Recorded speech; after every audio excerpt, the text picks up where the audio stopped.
70세, 고혈압 때문에 시작한 새벽 걷기에서 62세 여자를 만났습니다. 오랜만에 느껴본 설렘에 아내 몰래 비상금을 꺼냈고 적금까지 깼습니다. 그녀가 제안한 사업에 2천만 원을 투자했죠. 하지만 돈을 건넨 다음 날 그녀는 흔적도 없이 사라졌습니다. 43년 결혼 생활도 끝이 났고 저는 고시원에서 편의점 알바로 하루하루를 버티게 됐습니다.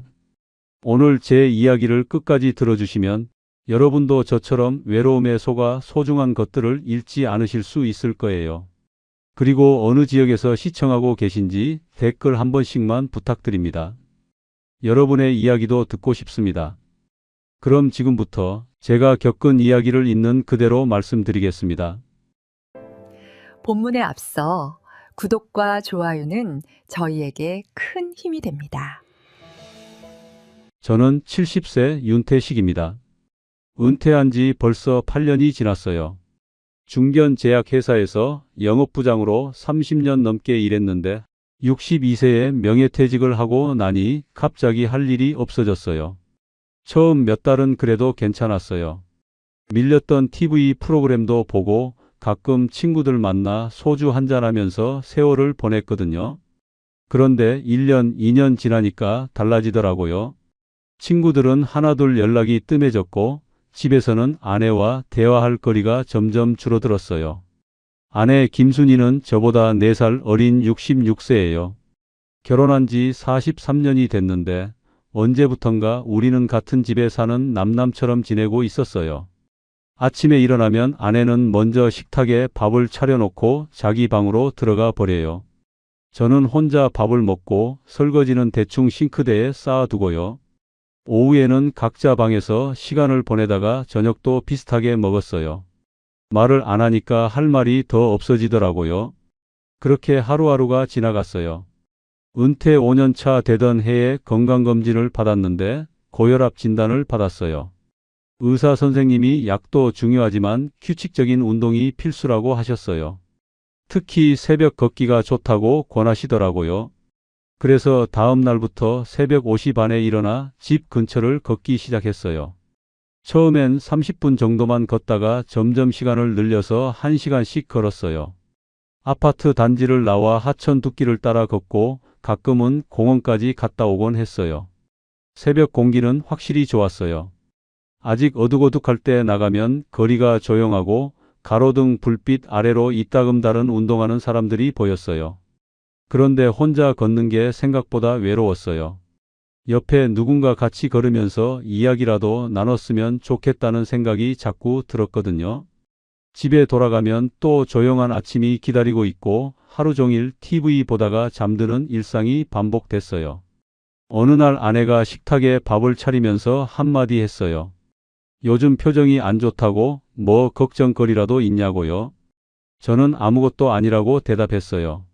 사실은 너무 무료하고 외롭다고 말하고 싶었는데 입이 떨어지지 않더라고요. 아내도 더 이상 묻지 않았어요. 우리는 그렇게 서로의 속마음을 묻지도 말하지도 않으며 살고 있었어요. 걷기를 시작한 지 2년쯤 됐을 때였어요. 평소처럼 새벽에 일어나 운동복을 입고 공원으로 나갔어요. 그날은 유난히 쌀쌀했던 걸로 기억해요. 공원 입구에 있는 게시판에 형광 색종이가 한 장 붙어 있었어요. 지나가다 무심코 봤는데 아침 걷기 모임 회원 모집이라는 글씨가 눈에 들어왔어요. 매주 월, 수, 금 오전 6시에 공원에서 만나 함께 걷는다는 내용이었어요. 참가비도 없고 누구나 환영한다고 적혀 있었어요. 순간 마음이 움직였어요. 혼자 걷는 게 지겨웠거든요. 누군가와 함께 걷는다면 조금은 덜 외로울 것 같았어요. 하지만 한편으로는 망설여졌어요. 제가 끼어들어도 될까? 괜히 나이 든 사람이 민폐가 되는 건 아닐까 하는 걱정이 들었어요. 그래도 연락처가 적혀 있어서 그 자리에서 문자를 보냈어요. 다음 날 아침에 답장이 왔어요. 환영한다고 수요일 아침 6시에 게시판 앞으로 나오면 된다고 하더라고요. 그 수요일 아침을 기다리는 며칠이 묘하게 설렜어요. 오랜만에 새로운 사람들을 만난다는 기대감이 있었어요. 수요일 새벽 저는 평소보다 일찍 일어나 샤워를 하고 제일 깨끗한 운동복을 꺼내 입었어요. 거울을 보니 머리가 좀 헝클어져 있어서 핏도 했어요. 아내가 화장실 문 두드리며 무슨 일이냐고 물었지만 저는 그냥 운동 나간다고만 했어요. 공원 게시판 앞에 도착하니 벌써 대여섯 명이 모여 있었어요. 다들 제 또래거나 조금 젊어 보이는 분들이었어요. 저는 어색하게 인사를 하고 구석에 섰어요. 그때 한 여자분이 밝은 목소리로 저에게 다가왔어요. 62세 장유라 씨였어요. 키가 작고 동글동글한 인상에 단발머리를 하고 있었는데 웃는 얼굴이 참 따뜻해 보였어요. 유라 씨가 처음 오셨냐고 이름이 뭐냐고 물었어요. 저는 윤태식이라고 소개했어요. 그러자 유라 씨는 환영한다며 악수를 청했어요. 오랜만에 누군가와 악수를 하니 손의 온기가 전해지는 게 느껴졌어요. 다른 회원들도 하나씩 인사를 건넸고 분위기가 생각보다 편안했어요. 모임 리더라는 분이 간단히 코스를 설명했어요. 공원을 한 바퀴 돌고 하천 둑길로 가서 다리 밑까지 갔다 오는 코스라고 했어요. 대략 5km 정도 된다고 하더라고요. 저는 평소에도 그 정도는 걸었으니까 부담 없었어요. 출발 신호와 함께 다들 걷기 시작했어요. 처음에는 각자 자기 속도대로 걸었어요. 저는 중간쯤 속도로 걸었는데 어느 순간 유라 씨가 제 옆으로 와서 나란히 걷더라고요. 오늘 날씨 좋다고 운동하기 딱 좋은 날이라고 말을 걸었어요. 저는 그렇다고 대답했어요. 유라 씨는 자연스럽게 이것저것 물어봤어요. 어디 사는지, 뭐 하던 사람인지, 걷기는 얼마나 오래 했는지요. 저는 아파트 이름을 말하고 제약회사 다녔다고 했어요. 걷기는 고혈압 때문에 2년 정도 했다고도 말했어요. 유라 씨는 고개를 끄덕이며 자기도 당뇨가 있어서 운동을 시작했다고 했어요. 혼자 걷는 것보다 이렇게 모임으로 하니까 훨씬 재미있다고 꾸준히 나올 수 있다고 하더라고요. 저도 그럴 것 같다고 맞장구를 쳤어요. 그렇게 1시간 정도 걸으면서 유라 씨와 이런저런 이야기를 나눴어요. 오랜만에 누군가와 걸으면서 대화를 하니까 기분이 이상했어요. 외롭지 않았어요. 누군가 제 말을 들어주고 맞장구 쳐주고 관심을 보여준다는 게 이렇게 좋은 일인지 그날 처음 느꼈어요. 집에서는 아내와 일주일에 10마디도 안 하는데 이 낯선 여자분과는 1시간 동안 끊임없이 이야기를 나눴어요. 걷기가 끝나고 해산할 때 유라 씨가 말했어요. 다음에 또 보자고 금요일에도 나오냐고요? 저는 당연히 나온다고 대답했어요.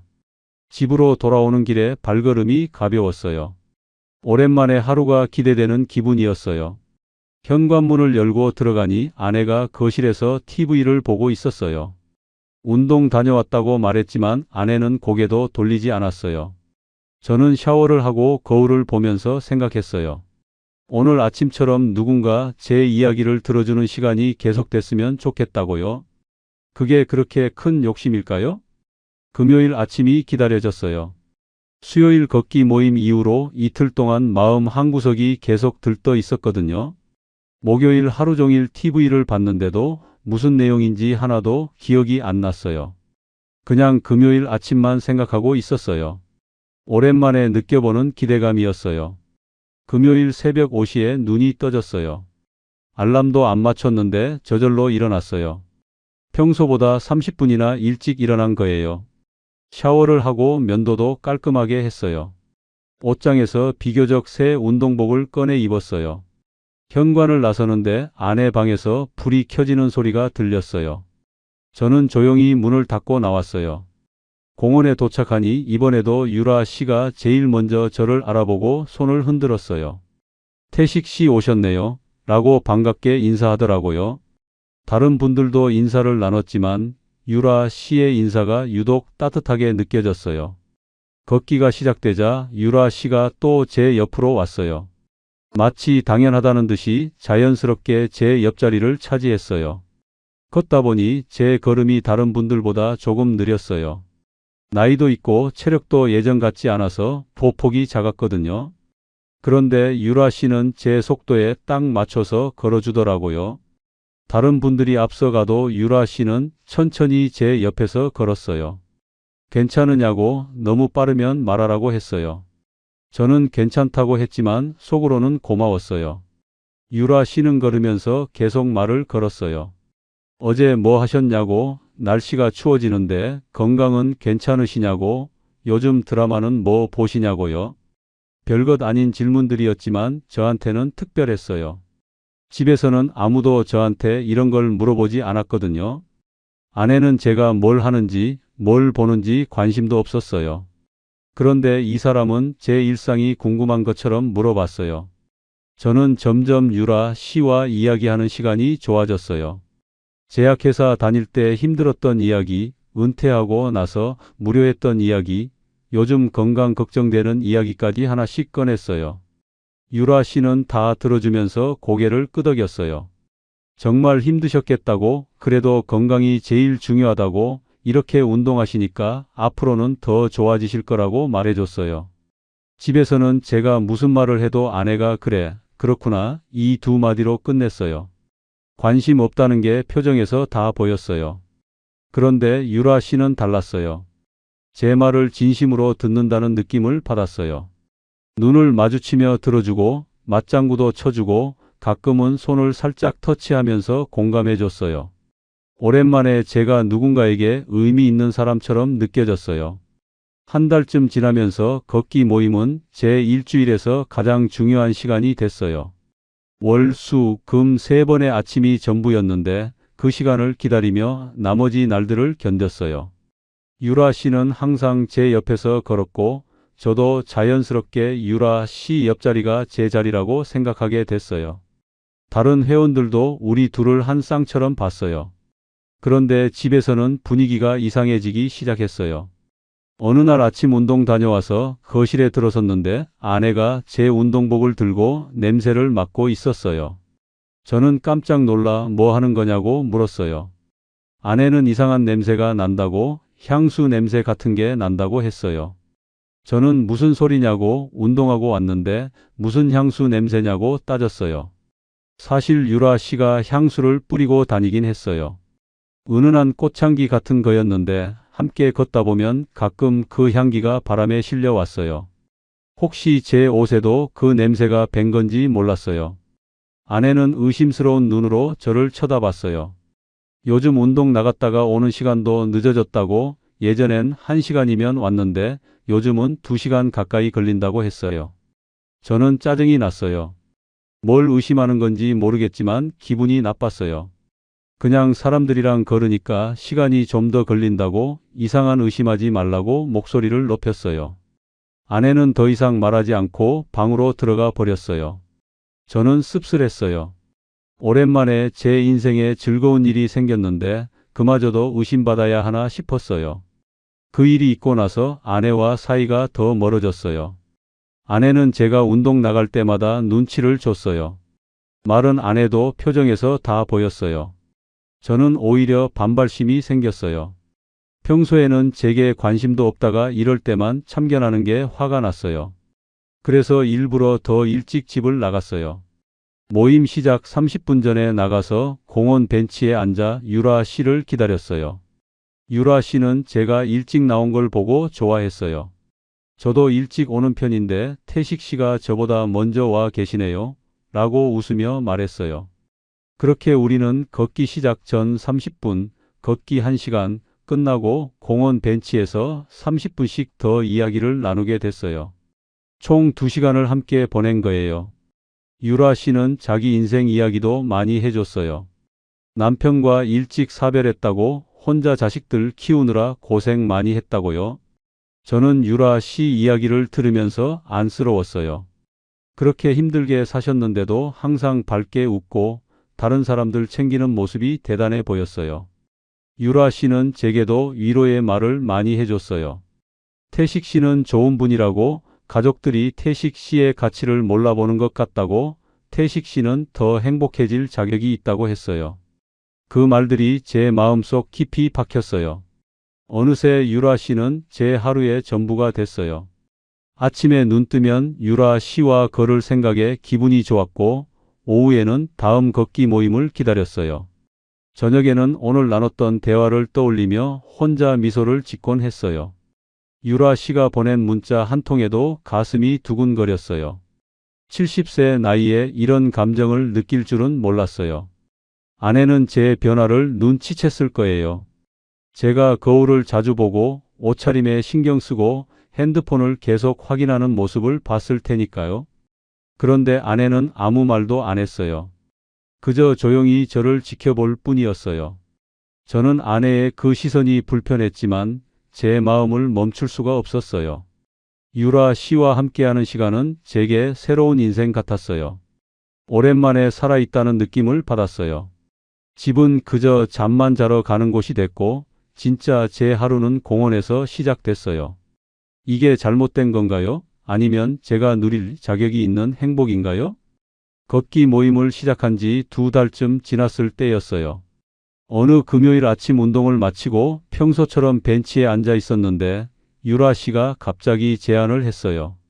걷기 후에 근처 식당에서 아침밥 먹고 가는 게 어떻겠냐고요. 사실 배도 고프고 시간도 있다고 혼자 먹기 심심하니까 같이 먹으면 좋을 것 같다고 했어요. 저는 잠깐 망설였어요. 집에 가면 아내가 차려놓은 밥이 있을 텐데 그걸 안 먹고 밖에서 먹는다는 게 좀 그랬거든요. 하지만 유라 씨의 환한 얼굴을 보니까 거절할 수가 없었어요. 좋다고 했어요. 유라 씨는 아는 국밥집이 있다며 저를 데리고 갔어요. 공원에서 10분 정도 걸어가니 작은 국밥집이 나왔어요. 우리는 해장국을 시켜서 마주 앉아 먹었어요. 오랜만에 누군가와 마주 앉아 밥을 먹으니까 이상했어요. 집에서는 아내와 마주 앉아도 대화가 없었는데 유라 씨와는 계속 이야기가 이어졌어요. 국밥이 맛있다고, 다음에 또 오자고, 이런 소소한 대화들이 즐거웠어요. 밥값은 제가 냈어요. 유라 씨가 자기가 낸다고 했지만 저는 안 된다고 했어요. 남자가 내는 게 맞다고 생각했거든요. 그날 이후로 걷기 후에 함께 아침을 먹는 게 자연스러운 일이 됐어요. 월, 수, 금마다 운동하고 나서 국밥집이나 죽집, 토스트 가게 같은 데서 간단히 먹었어요. 한 끼에 10,000원 정도 나갔는데 일주일이면 30,000원 꼴이었어요. 큰 돈은 아니었지만 매달 쌓이니까 부담이 되기 시작했어요. 그래도 유라 씨와 함께하는 시간이 좋아서 계속 냈어요. 시간이 지나면서 지출이 늘어났어요. 어느 날 유라 씨가 제 운동복을 보며 말했어요. 태식 씨는 좋은 옷을 입으면 더 젊어 보일 것 같다고요. 저는 그 말에 기분이 좋았어요. 그래서 다음 날 백화점에 가서 새 운동복을 샀어요. 15만 원짜리 브랜드 제품이었어요. 그걸 입고 나가니까 유라 씨가 정말 잘 어울린다며 칭찬해 줬어요. 저는 더 기분이 좋아져서 운동화도 새로 샀어요.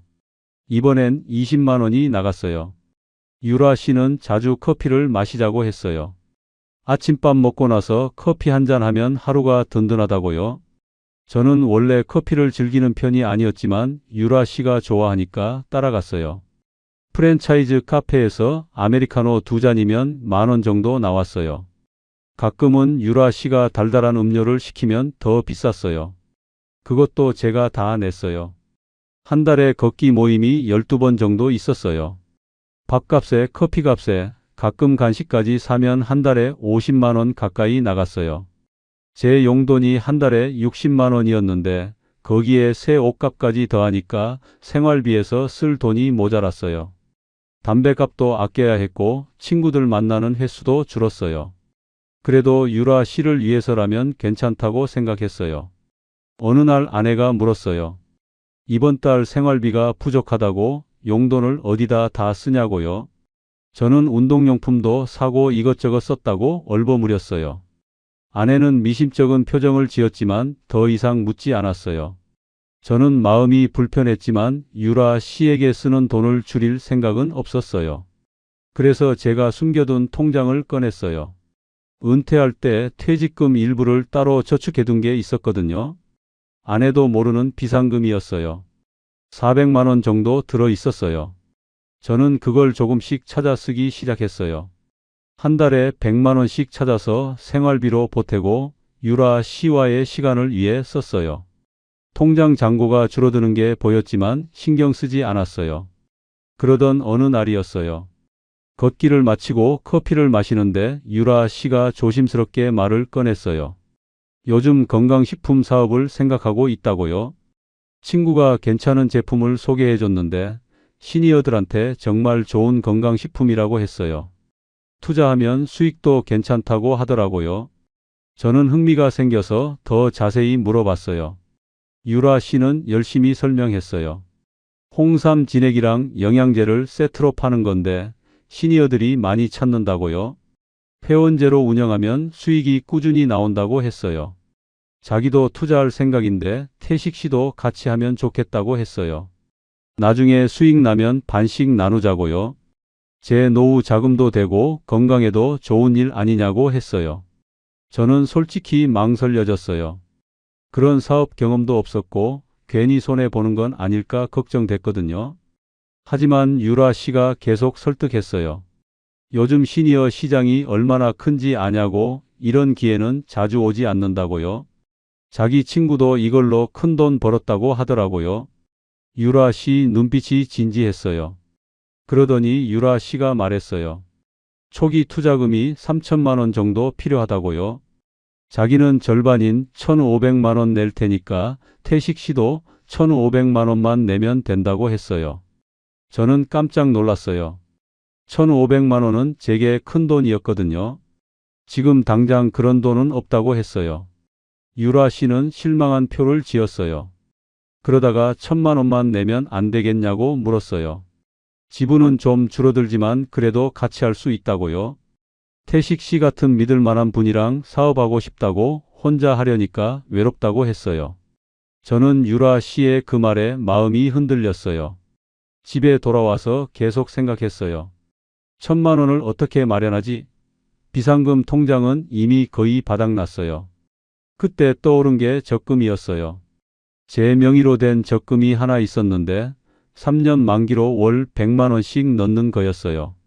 만기가 내년이었지만 중도 해지하면 2,500만 원 정도 나올 거였어요. 저는 결심했어요. 다음 날 은행에 갔어요. 적금을 해지하겠다고 했어요. 행운이 만기까지 얼마 안 남았는데 해지하면 이자가 깎인다고 했지만 상관없었어요.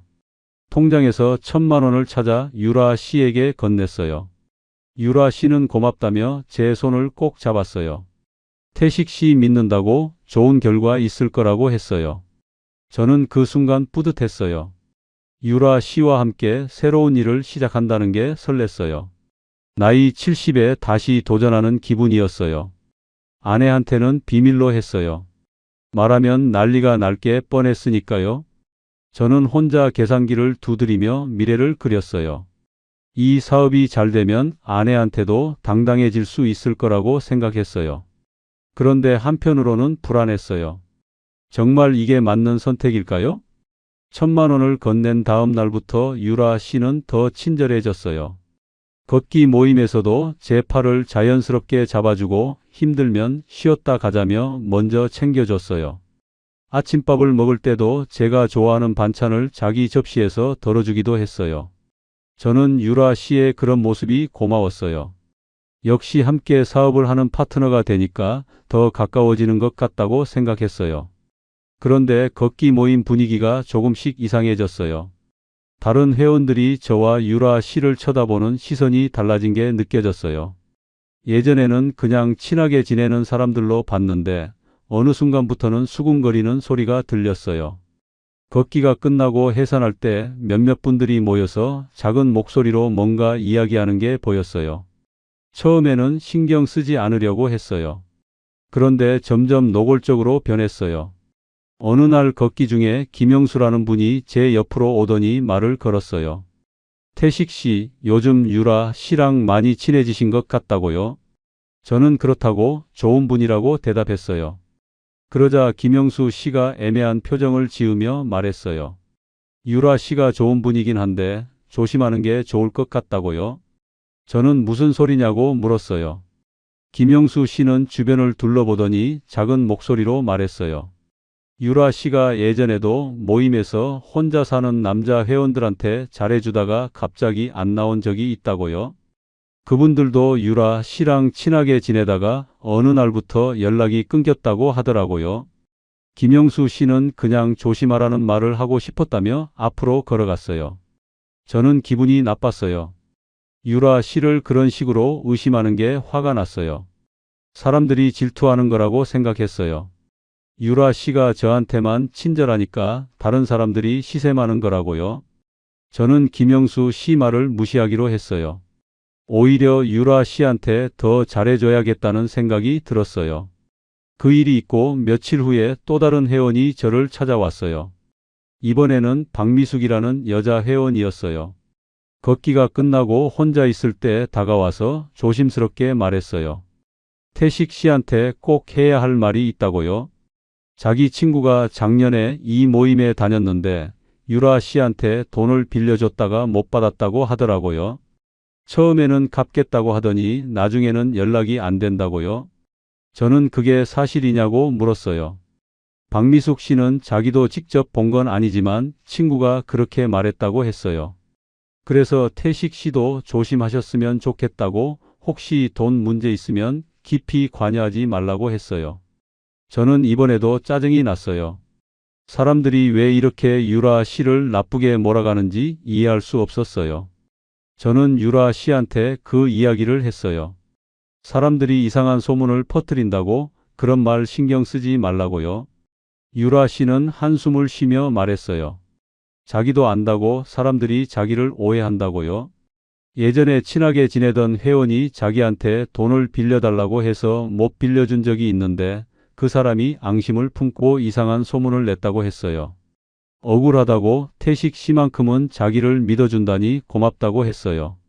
저는 유라 씨가 불쌍했어요. 아무것도 잘못한 게 없는데 사람들한테 오해받고 있다는 생각이 들었어요. 저는 유라 씨 편이 되기로 했어요. 모임에서 다른 사람들이 뭐라고 하든 신경 쓰지 않았어요. 유라 씨와 걷고 밥 먹고 커피 마시는 일상을 계속 이어갔어요. 그런데 집에서 문제가 터졌어요. 아내가 제 핸드폰을 봤나 봐요. 유라 씨와 주고받은 문자 메시지들을 본 거예요. 저녁 먹고 있는데 아내가 갑자기 울면서 따져 물었어요. 이 여자가 누구냐고, 왜 이렇게 자주 연락하냐고요. 저는 당황해서 그냥 운동 모임 사람이라고 했어요. 아내는 울음을 멈추지 않았어요. 문자 내용을 보니까 그냥 운동 친구 사이가 아니라고, 둘이 무슨 사업을 한다는 것도 봤다고 했어요. 돈은 얼마나 썼냐고, 적금은 왜 깼냐고 물었어요. 저는 어떻게 알았냐고 되물었어요. 아내는 은행에서 문자 왔다고, 적금 중도 해지했다는 알림을 받다고 했어요. 저는 변명할 말이 없었어요. 그냥 좋은 사업 기회라서 투자했다고만 했어요. 아내는 소리를 질렀어요. 나이 70에 무슨 사업이냐고, 사기당하는 거 아니냐고요. 그 여자 때문에 정신이 나갔다고, 제발 정신 차리라고 울며 붙잡았어요. 아내가 우는 모습을 본 게 몇 년 만인지 모르겠어요. 하지만 저는 냉정해졌어요. 왜 제 인생에 간섭하냐고, 평소에는 관심도 없으면서 이럴 때만 참견한다고 화를 냈어요. 아내는 그게 아니라고 걱정돼서 그런다고 했어요. 저는 귀찮았어요. 유라 씨는 저를 이해해 주는데 아내는 의심만 한다는 생각이 들었어요. 그때 제 입에서 나온 말이 있었어요. 이렇게 살 바엔 차라리 이혼하는 게 낫겠다고요. 아내는 그 말을 듣고 얼어붙었어요. 저는 진심이었어요. 유라 씨와 새로운 인생을 시작하고 싶다는 생각이 들었어요.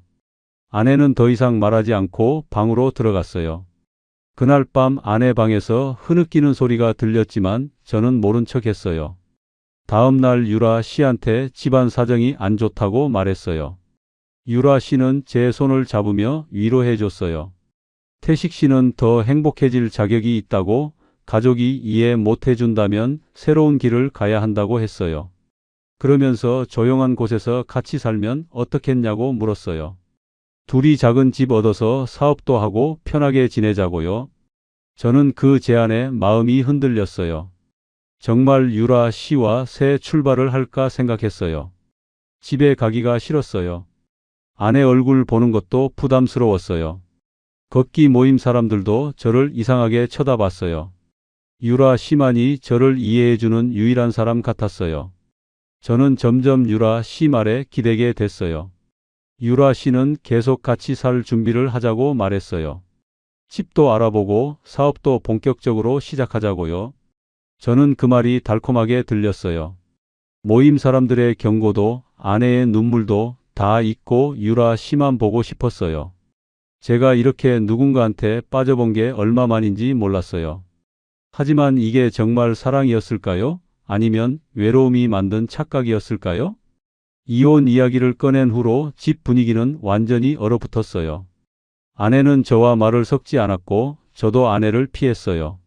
각자 방에서 지내며 완전히 남남처럼 살았어요. 식사도 따로 했고 얼굴 마주칠 일도 거의 없었어요. 저는 오히려 편했어요. 이제 눈치 볼 필요 없이 유라 씨한테 집중할 수 있었으니까요. 유라 씨는 같이 살 집을 알아보자며 부동산 정보를 보내왔어요. 원룸이나 작은 투룸이면 충분하다고, 보증금 1,000만 원에 월세 50만 원 정도면 괜찮은데 구할 수 있다고 했어요. 저는 통장 잔고를 확인했어요. 적금을 깬 돈에서 1,000만 원을 유라 씨한테 줬으니 1,500만 원 정도 남아 있었어요. 보증금 내고 나면 500만 원 남는 셈이었어요. 그런데 유라 씨가 갑자기 급한 일이 생겼다고 연락이 왔어요. 사업 관련해서 투자금을 더 넣어야 한다고 했어요. 제품 공급처에서 선입금을 요구한다는 거예요. 빨리 돈을 넣어야 물건을 확보할 수 있다고, 지금 아니면 기회를 놓친다고 했어요. 저는 당황했어요. 또 돈이 필요하다니요? 유라 씨는 1,000만 원만 더 있으면 된다고 했어요. 자기도 1,000만 원 더 넣는다고, 그러면 총 5천만 원으로 본격적인 사업을 시작할 수 있다고요. 지금 이 기회를 놓치면 나중에 후회할 거라고 했어요. 저는 고민이 됐어요. 통장에 남은 1,500만 원이 제 전 재산이었거든요. 그걸 다 쓰면 정말 아무것도 안 남았어요. 하지만 유라 씨는 계속 설득했어요. 태식 씨만 믿는다고, 사업 성공하면 몇 배로 돌려받을 수 있다고 했어요. 같이 살 집도 더 좋은 데로 얻을 수 있다고, 노후 걱정 없이 편하게 살 수 있다고요.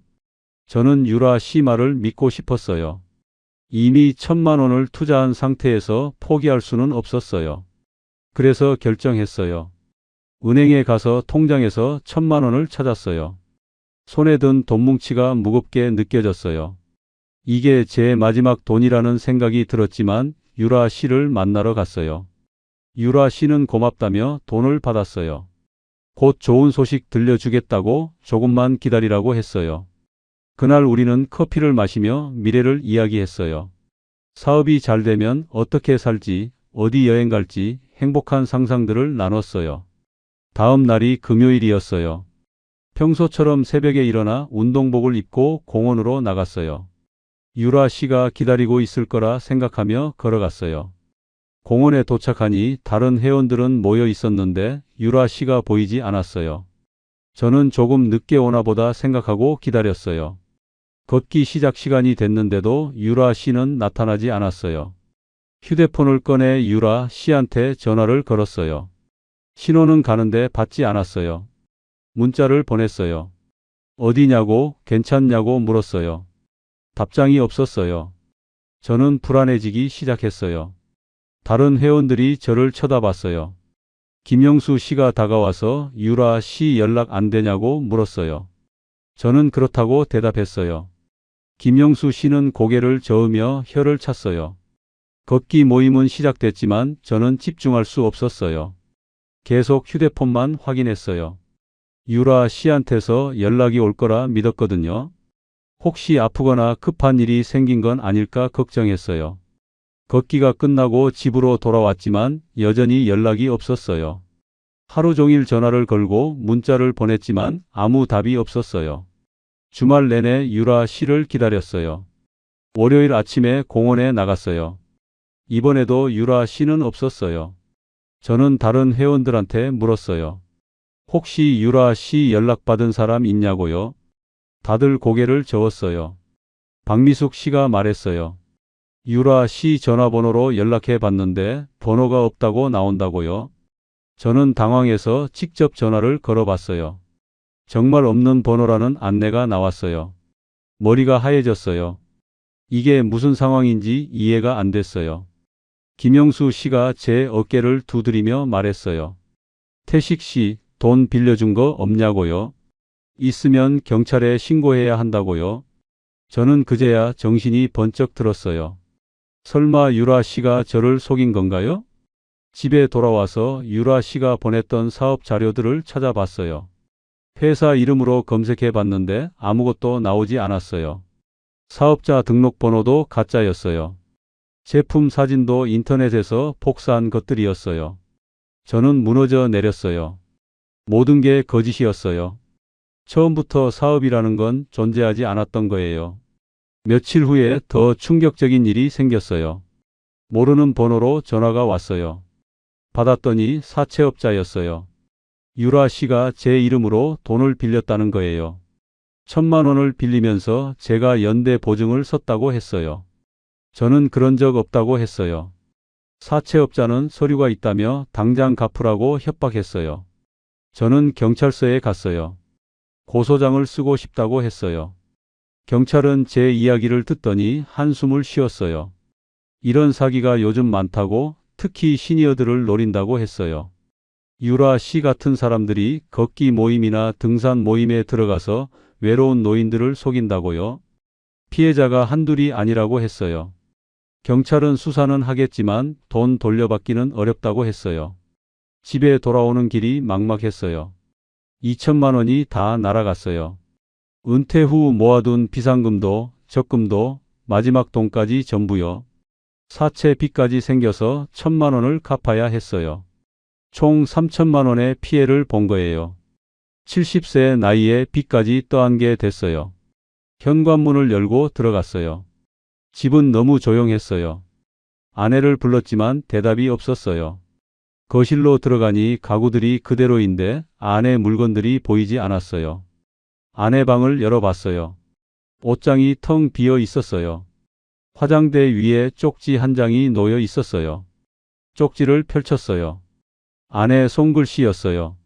당신이 선택한 길을 가세요. 저는 이제 지쳤습니다. 딸네 집에 가서 지낼 겁니다. 앞으로 연락하지 마세요 라고 적혀 있었어요. 짧은 글이었지만 43년 결혼 생활의 끝을 알리는 말이었어요. 저는 바닥에 주저앉았어요. 돈도 잃고 유라도 사라지고 아내도 떠났어요. 제 손에 남은 건 빚 독촉 전화번호와 텅 빈 통장뿐이었어요. 거울을 봤어요. 초라한 70세 노인이 그곳에 있었어요. 새 운동복을 입고 설레던 제 모습은 어디로 간 걸까요? 저는 바보였어요. 외로움이 판단력을 흐렸고 누군가의 따뜻한 말 한마디에 모든 걸 걸었어요. 43년을 함께한 아내보다 2달 알고 지낸 여자를 선택했어요. 모임 사람들의 경고도 아내의 눈물도 다 무시했어요. 결과는 완전한 파멸이었어요. 그날 밤 저는 텅 빈 집에서 혼자 울었어요. 70년 인생에서 가장 어리석은 선택을 했다는 걸 깨달았어요. 하지만 이미 늦었어요. 돌이킬 수 없는 강을 건너버렸어요. 이제 저는 어디로 가야 할까요? 아내가 떠난 다음 날 딸한테 전화가 왔어요. 엄마가 자기네 집에 와 있다고 무슨 일이냐고 물었어요. 저는 대충 얼버무렸어요. 부부 싸움이라고 곧 괜찮아질 거라고 했어요. 하지만 딸은 이미 다 알고 있었어요. 엄마한테 들었다고 아빠가 사기를 당했다는 이야기를요? 딸은 한숨을 쉬며 말했어요. 어떻게 그럴 수 있냐고, 나이가 몇인데 그런 일을 당하냐고요? 저는 변명할 말이 없었어요. 그냥 미안하다고만 했어요. 딸은 집 관리비랑 공과금은 어떻게 할 거냐고 물었어요. 통장에 돈이 얼마나 남았냐고요? 저는 거의 없다고 대답했어요. 딸은 또 한숨을 쉬었어요. 그러면서 집을 어떻게든 정리해야 할 것 같다고 말했어요. 며칠 후 딸이 직접 집으로 왔어요. 아내 짐을 더 싸가려고요. 딸은 저를 보더니 실망한 표정을 감추지 못했어요. 아빠가 이럴 줄 몰랐다고, 엄마가 얼마나 상처받았는지 아냐고 했어요. 43년을 함께 산 사람을 이렇게 배신할 수 있냐고요? 저는 고개를 숙였어요. 딸의 말이 하나하나 가슴에 박혔어요. 딸은 현실적인 이야기를 꺼냈어요. 이 아파트를 월세로 돌리거나 아예 파는 게 좋겠다고요. 아빠 혼자 이 큰 집에서 관리비 내가며 살 수는 없다고 현실을 직시하라고 했어요. 저는 알겠다고 대답했어요. 선택의 여지가 없었어요. 결국 집을 월세로 내놓기로 했어요. 부동산 중개인을 불러서 상담을 받았어요. 중개인은 이 정도 평수면 보증금 5천만 원에 월세 80만 원 정도 받을 수 있다고 했어요. 저는 그렇게 하겠다고 했어요. 다행히 일주일 만에 세입자가 구해졌어요. 젊은 부부였는데 보증금을 현금으로 바로 주겠다고 했어요. 보증금 5천만 원이 통장에 들어왔어요. 저는 먼저 사채 빚 1천만 원을 갚았어요. 사채업자가 제 핸드폰으로 계속 협박 전화를 해댔거든요. 돈을 갚자 그 전화는 끊겼어요. 남은 4천만 원은 따로 저축 통장을 만들어서 넣어뒀어요. 노후 자금이라고 할 수 있는 마지막 돈이었어요. 그리고 저는 짐을 쌌어요. 43년 동안 살았던 집을 떠나는 게 쉽지 않았어요. 거실 소파에 앉아서 사진첩을 펼쳐봤어요. 젊은 시절 아내와 찍은 사진들, 아이들 어렸을 때 사진들, 가족 여행 사진들이 가득했어요. 그 시절에는 행복했어요. 언제부터 이렇게 망가진 걸까요? 고시원을 알아봤어요. 집 근처에 있는 고시원에 방을 구했어요. 보증금 없이 월세 40만 원이었어요. 방은 정말 작았어요. 2평도 안 되는 공간에 싱글 침대 하나랑 작은 책상이 전부였어요. 옷장은 벽에 붙어 있는 조그만 수납장이 다였어요. 창문도 제대로 없어서 환기가 잘 안 됐어요. 화장실과 샤워실은 공용이었어요. 복도 끝에 있는 화장실을 여러 명이 같이 써야 했어요.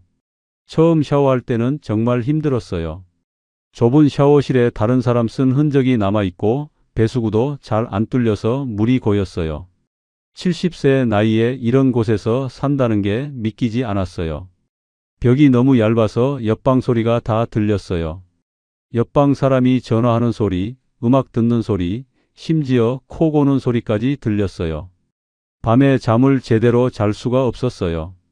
고시원 복도에는 젊은 학생들이나 일용직 노동자들이 주로 살았어요. 저처럼 나이 든 사람은 거의 없었어요. 처음 며칠은 정말 우울했어요. 고시원 방 침대에 누워서 천장만 바라봤어요. 이게 제 인생의 끝인가 싶었어요. 30년 넘게 회사 다니면서 모은 돈, 은퇴 후 아껴 쓴 돈이 전부 날아갔어요. 아내도 집도 자존심도 다 잃었어요. 남은 건 고시원 좁은 방과 월세 수입 80만 원 뿐이었어요. 하지만 계속 그렇게 있을 수는 없었어요. 월세 80만 원으로는 고시원비 40만 원 내고 나면 생활비가 턱없이 부족했어요. 먹고 살려면 일을 해야 했어요. 70세가 할 수 있는 일이 뭐가 있을까 고민했어요. 구직 사이트를 찾아보니 경비, 청소, 편의점 아르바이트 같은 게 있었어요. 저는 편의점 아르바이트에 지원했어요. 24시간 운영하는 편의점에서 새벽 시간대 직원을 구한다는 공고를 봤어요. 새벽 4시부터 9시까지 5시간 일하는 자리였어요. 시급이 10,000원이니까 하루에 5만 원, 한 달에 150만 원 정도 벌 수 있었어요. 저는 전화를 걸어서 면접을 보러 갔어요. 점장은 젊은 남자였어요. 제 나이를 보고 놀라는 표정이었지만 일할 수 있냐고 물었어요. 저는 건강하다고 성실하게 일하겠다고 대답했어요. 점장은 한번 해보자며 채용을 해줬어요. 다음 날부터 바로 출근이었어요. 첫 출근 날은 정말 긴장됐어요. 새벽 3시 반에 알람을 맞춰놓고 일어났어요. 간단히 세수하고 편의점 직원복을 입었어요. 거울을 보니 초라한 70세 노인이 서 있었어요. 한때 제약회사 영업부장이었던 사람이 이제 편의점 알바를 하게 됐어요. 편의점까지는 걸어서 20분 정도 걸렸어요. 새벽 3시 반에 고시원을 나와 어두운 거리를 걸었어요. 그 길이 공원 옆을 지나가는 길이었어요. 유라 씨와 함께 걸었던 그 공원이요. 공원은 아직 어두웠지만 가로등 불빛 아래로 몇몇 사람들이 보였어요. 새벽 운동하는 사람들이었어요. 편의점에 도착해서 일을 시작했어요. 점장이 간단하게 업무를 알려줬어요. 계산대 사용법, 물건 진열하는 법, 청소하는 법 같은 거였어요. 처음에는 헷갈렸어요. 계산기 버튼도 잘못 누르고 물건 바코드도 제대로 안 찍혔어요. 손님들이 짜증을 냈어요. 빨리 하라고 왜 이렇게 느리냐고요? 서서 일하는 게 힘들었어요. 5시간 내내 서 있으니까 허리가 아프고 다리가 저렸어요. 물건 박스를 나르는 것도 쉽지 않았어요. 무거운 박스를 들다가 허리를 삐끗할 뻔했어요. 청소하느라 계속 쪼그리고 앉았다 일어났다 하니까 무릎도 아팠어요. 하지만 참아야 했어요. 이 일이 아니면 먹고 살 길이 없었으니까요. 저는 이를 악물고 일했어요. 손님들한테 최대한 친절하게 대하려고 노력했어요. 계산도 빨리 하려고 연습했어요. 일주일쯤 지나니까 조금 익숙해졌어요. 편의점 출퇴근길이 매일 그 공원을 지나갔어요. 새벽에 출근할 때는 공원이 어두워서 사람들이 잘 안 보였어요. 하지만 오전 9시에 퇴근할 때는 달랐어요. 그 시간이면 걷기 모임이 끝나고 사람들이 집으로 돌아가는 시간이었어요. 저는 그들과 마주치지 않으려고 다른 길로 돌아가곤 했어요. 어느 날은 피할 수 없었어요. 편의점 일을 마치고 평소보다 조금 늦게 나왔는데 공원 입구에서 김영수 씨와 딱 마주쳤어요. 김영수 씨는 걷기 운동을 마치고 집에 가는 길이었어요. 서로 눈이 마주쳤어요. 저는 고개를 돌리고 빨리 지나가려고 했어요. 하지만 김영수 씨가 저를 불렀어요. 태식 씨 맞냐고, 어떻게 지내냐고 물었어요. 저는 어쩔 수 없이 멈춰 섰어요. 잘 지낸다고 대답했어요. 김영수 씨는 제 편의점 직원복을 보고 눈치를 챈 것 같았어요. 거기서 일하시냐고 조심스럽게 물었어요. 저는 고개를 끄덕였어요. 김영수 씨는 한참 저를 보더니 안타까운 표정을 지었어요. 그러고는 그때 더 강하게 말렸어야 했는데 미안하다고 했어요. 유라 씨 일로 고생 많이 하셨을 거라고 힘내시라고 말했어요. 저는 괜찮다고 제 잘못이라고 대답했어요. 김영수 씨는 한참을 망설이다가 말했어요. 유라 씨가 예전에도 다른 사람들한테 똑같은 짓을 했다고 모임에서 알만한 사람들은 다 안다고 했어요. 경찰에 신고는 했냐고 물었어요. 저는 했지만 소용없을 것 같다고 했어요. 김영수 씨는 고개를 끄덕이며 다시 한번 힘내시라는 말을 남기고 갔어요. 저는 그 자리에 한참을 서 있었어요. 몇 달 전만 해도 저는 유라 씨와 나란히 이 길을 걸었어요. 행복했고 설렘이 있었어요. 미래를 꿈꿨어요. 같이 사업하고 같이 살겠다고 계획했어요. 그런데 지금은 혼자 초라한 모습으로 편의점 직원복을 입고 이 길을 걷고 있어요. 일하면서 문득문득 깨달음이 왔어요. 제가 유라 씨한테서 찾으려고 했던 게 뭐였는지요? 사랑이 아니었어요. 설렘도 아니었어요. 저는 그냥 누군가의 말 한마디가 필요했던 거예요. 저한테 관심 가져주는 사람, 제 이야기를 들어주는 사람, 제가 의미 있는 존재라고 느끼게 해주는 사람이 필요했어요. 아내는 43년을 저와 함께 살았어요. 자식들 키우고 집안 돌보고 저를 뒷바라지했어요. 평범하지만 묵묵히 제 곁을 지켰어요. 하지만 어느 순간부터 우리는 서로에게 관심을 잃었어요. 대화가 줄고 각자의 삶을 살았어요. 저는 외로웠고 아내도 외로웠을 거예요. 그런데 저는 그 외로움을 아내와 함께 풀려고 하지 않았어요. 대신 낯선 여자한테서 위로를 찾으려 했어요. 왜 그랬을까요? 아내한테 먼저 말 한마디 건넸으면 함께 산책이라도 하자고 제안했으면 달라졌을까요? 이제 와서 후회해도 늦었어요. 한 달쯤 지나서 저는 다시 걷기를 시작했어요. 편의점 일 끝나고 고시원 들어가기 전에 공원을 한 바퀴 도는 거예요. 혼자 걷는 거였어요. 이번엔 아무도 옆에 없었어요. 걷기 모임 사람들이 보이면 피해서 다른 코스로 갔어요. 그냥 저 혼자서 제 속도대로 천천히 걸었어요. 처음에는 외로웠어요. 옆에 유라 씨가 없는 게 허전했어요. 누군가와 이야기 나누면서 걷는 게 그리웠어요. 그런데 시간이 지나니까 이 고요함이 나쁘지 않더라고요. 혼자 걸으면서 생각을 정리했어요. 제 인생을 돌아봤어요. 무엇을 잘못했는지, 앞으로 어떻게 살아야 할지요. 걸으면서 깨달았어요. 외로움은 정말 무서운 거라는 걸요. 판단력을 흐리게 만들고 이상한 선택을 하게 만들어요. 달콤한 말 몇 마디에 평생 모은 돈을 날렸어요. 43년 함께한 가족을 잃었어요. 모든 게 제 욕심 때문이었어요. 70세가 다시 시작하기엔 너무 늦은 나이일까요?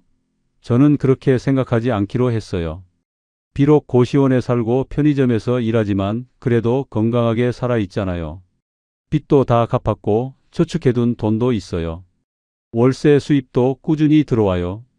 검소하게 살면 먹고 사는 데는 문제 없어요. 가끔 아내 생각이 나요. 함께 공원을 걸었으면 좋겠다는 생각을 해요.